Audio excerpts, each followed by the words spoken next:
Miami-Dade police now confirming the identity of the victim. 28-year-old Chandler Boobin, also known as Wavy Navy Pooh, a Miami-based rapper. What's poppin', everybody? Welcome back to the channel. It's KB and we locked in. Now let's jump into it. Today we're going to be speaking about a Miami rapper named Wavy Navy Pooh, who was just gunned down while in a car with 2 children.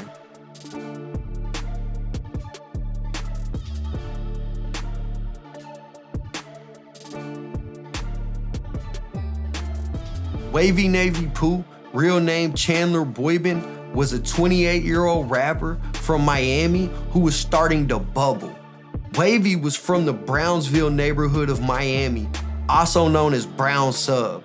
Brown Sub is a notoriously dangerous area of the Miami-Dade County region. This neighborhood was prominently featured in George Gitto's 2006 documentary, Rampage. Brownsville only had a population of 14,000 people, and instead of those numbers going up, they are moving in reverse, shrinking by the day. Brownsville has been noted as being one of Miami's poorest and most violent neighborhoods. The area has been plagued by murder and drugs, which may be why Navy named his debut project Murder is a Major Issue, or simply Miami. The album Murder is a Major Issue was released on April 24, 2020, and the cover art of the album featured 17 different photos. All of the photos were Wavy's dead friends. Wavy admittedly was not into the street life growing up. Instead, he had his sights set on football. Playing football from Little League all the way to the end of high school, Wavy was set up to be able to go pro if he would only seize the opportunity. When Wavy graduated high school, he was offered a scholarship from a college in North Dakota. It would be a full ride all the way to the top, but Wavy looked over the offer for unknown reasons, decided he didn't like the deal, was unimpressed by it, and would rather stay in Miami. This is when Wavy would begin to get caught up in the street life. As the years went on, Wavy would state that he regretted the decision to stay and wishes he could leave because there were too many people in Brownsville and too many enemies. In 2019, Wavy would sign to Quality Control Music after label boss P direct messaged him on Instagram asking for music. Wavy was noted as saying he wanted to show a different side to Miami that nobody had seen before and shed a light on the hardships of growing up in Brownsville. But when you listen to the rapper's music, it was clear that he was taking the same street route as other rappers from the area. Wavy would have an official signing celebration on his 24th birthday and would be gifted his official QC label chain only a month after. Wavy was enjoying the fruits of his new deal, but only 5 months into being a signed rapper, and he almost lost his life.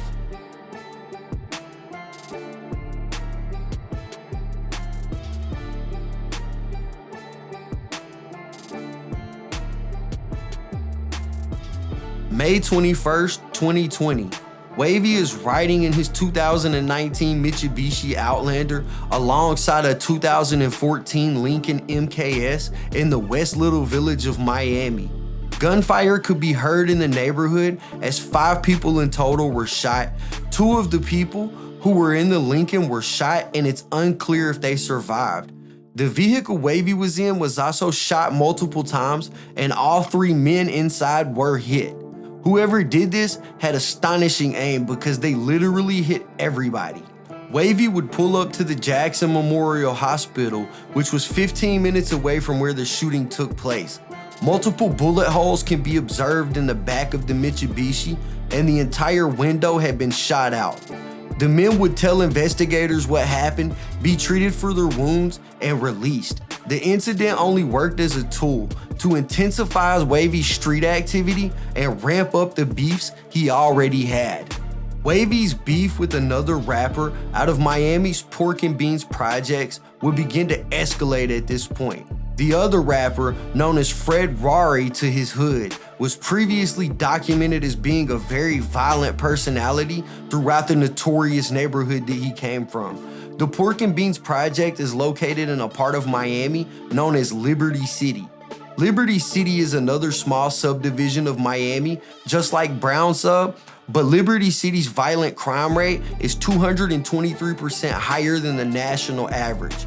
If you are walking down the streets, you have a 1 in 13 chance of becoming a victim in this neighborhood.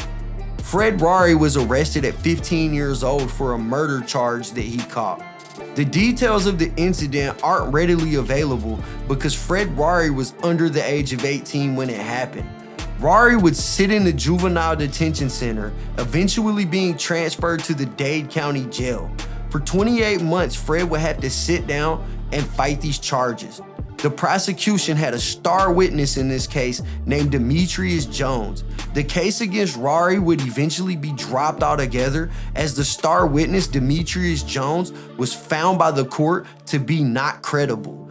This is because during the 2 years that Rari was locked up, Demetrius would be involved in another homicide. Without a credible witness and no hard evidence, Rari would be released due to lack of evidence. Demetrius would eventually beat his murder case as well. March 3rd, 2013. After both men had been released, Demetrius was walking down 18th Avenue, minding his business, when he noticed a Nissan Maxima driving by. Looking at the car, Demetrius would notice an AK-47 pop out of the back driver's side window. The shooter would let off several rounds, hitting Demetrius in the torso several times. Demetrius would fall to the ground, bleeding from his wounds when the car would come to a complete stop. Two men hopped out of the Nissan, walked up to Demetrius while he was dying from the bullets already lodged in his body, and shoot him several more times. Demetrius was hit in the head, neck, and chest. The shooters would run back to the vehicle and speed away from the crime scene. During the investigation, two witnesses identified Fred Rari as the shooter. One of the witnesses' names was Larry Martis. Larry was shot execution style on the side of the road in Little Haiti after cooperating with police. Because of this, the murder charge against Fred Rari was dropped. In November of 2020, the world would be made aware of a beef between Fred Rari and Wavy Navy Pooh. Fred Rari went live from a corner store on 62nd Street across from his home projects, the Pork and Bean Projects.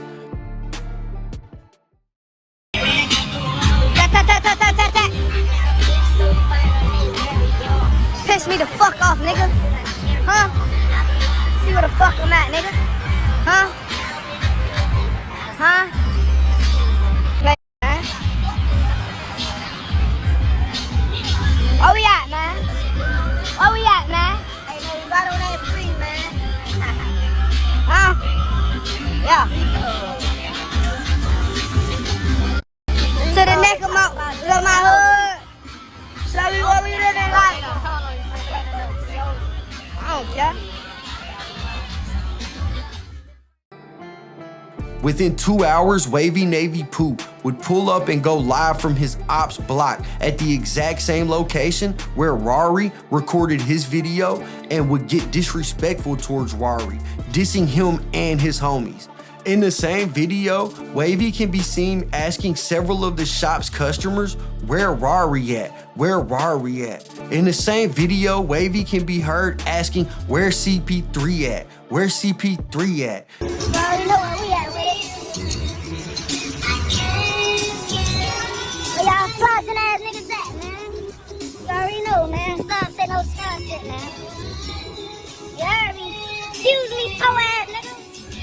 You already know how we be smoking good Tomsky tonight, man. Where y'all niggas at, man? Stop flossing for the ground, man. Y'all fuck ass niggas, man. Po ass niggas, y'all. Man, y'all hood with it. We in y'all hood with it. What's up, nigga? Fuck, nigga. Y'all, let him know. What's Fred at? Where Fred at? Where PK at? Where CP3 at? Where the niggas at? CP3 is a known associate of Fred Rari, who is from the same Pork and Beans Project housing complex. Minutes after Wavy's video, CP3 went live from the store and was asking for Wavy to come back because Wavy recorded his video and dipped. Come back to the stove, man. Come back to the stove. You don't put sub out to the stove, fuck nigga.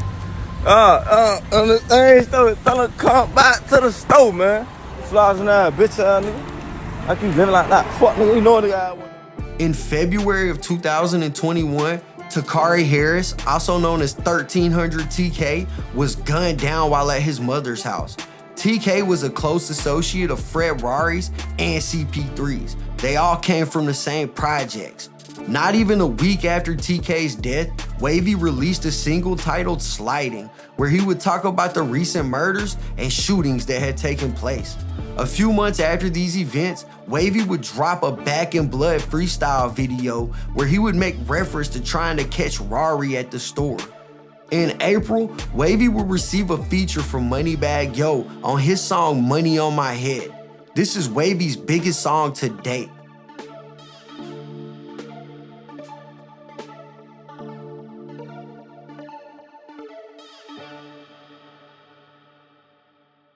January 14th, 2022, automatic gunfire can be heard ringing throughout the Kendall suburb of Miami.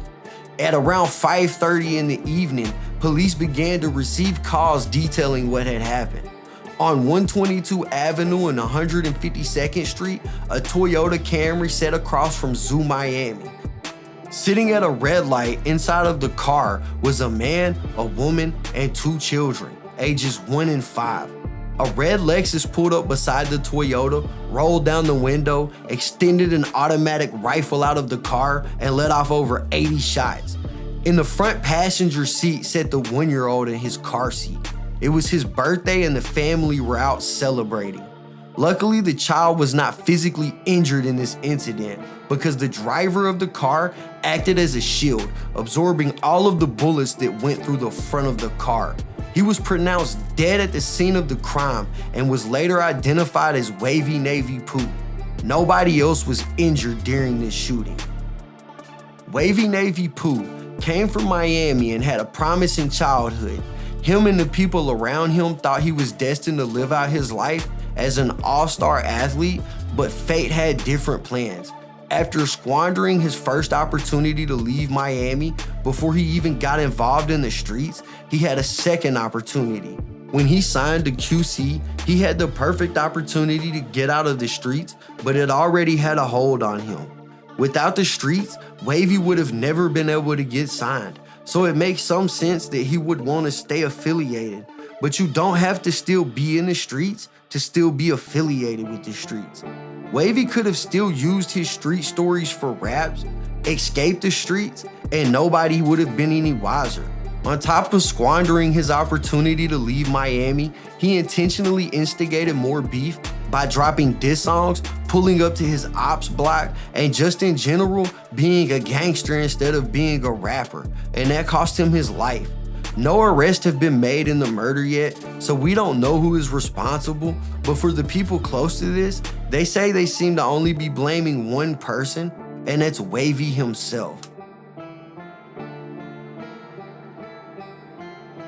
All right, y'all, so after reviewing the case, here's my take on it. You got this dude who's coming out of Miami and Florida, and we all know Florida the last couple of years been violent anyways, but you got this guy, he's coming up. He squanders his first opportunity when he's given a full ride scholarship to a school in Dakota, but he don't want it because it's uninteresting to him or whatever the situation is. So he squanders that opportunity.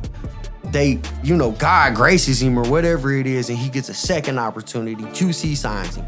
And he could have asked QC, hey man, I need you to move me out to wherever, California. I mean, pick a place. He could have picked anywhere, and I bet QC would have relocated him. But nah, he probably wanted to stay in the streets because that's where he's getting his authenticity from. He hadn't blown up yet, so he's not like a massively popular rapper. It ain't like he can just, leave and still be straight. He kind of needs that to bolster his career, so he wants to stay in the streets, which is fine if, you want to stay where you're from, but everybody knows that most rappers die in their home city. So I think that if you're a rapper, it's smart for you to get your shit as soon as you get everything together and dip, because people will be jealous of you. But let's rock with him for a minute and say, yeah, okay, you wanted to stay in your home city because that's the place that you love.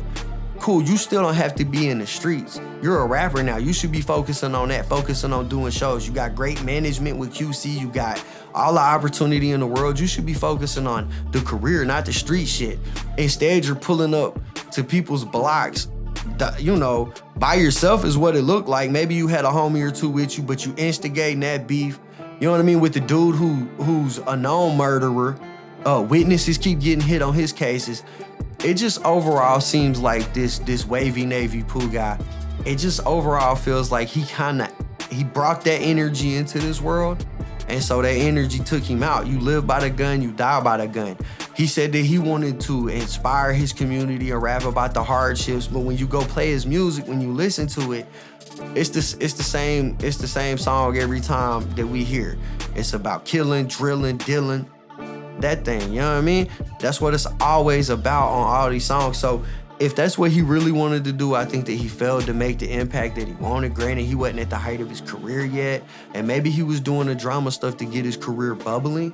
Nobody can really say what his motives were, but look what it cost him in the long run. It cost him his life. And I'm sure, you know, he was driving a Lexus, so it ain't like he's in a Ferrari and stuff when he's getting hit. So it ain't like the money he was generating off of it was life-changing money yet, because you still living a pretty average life. I mean, you still in the ghetto, you still driving basic cars. I mean, you know, the nicest thing that you got is the QC chain. So it's not like you're doing it for the material gain. Like, think about everything that it cost him just to put that image out there. And now he's just, you know, one of many rappers that have died over the last 12 months from violence.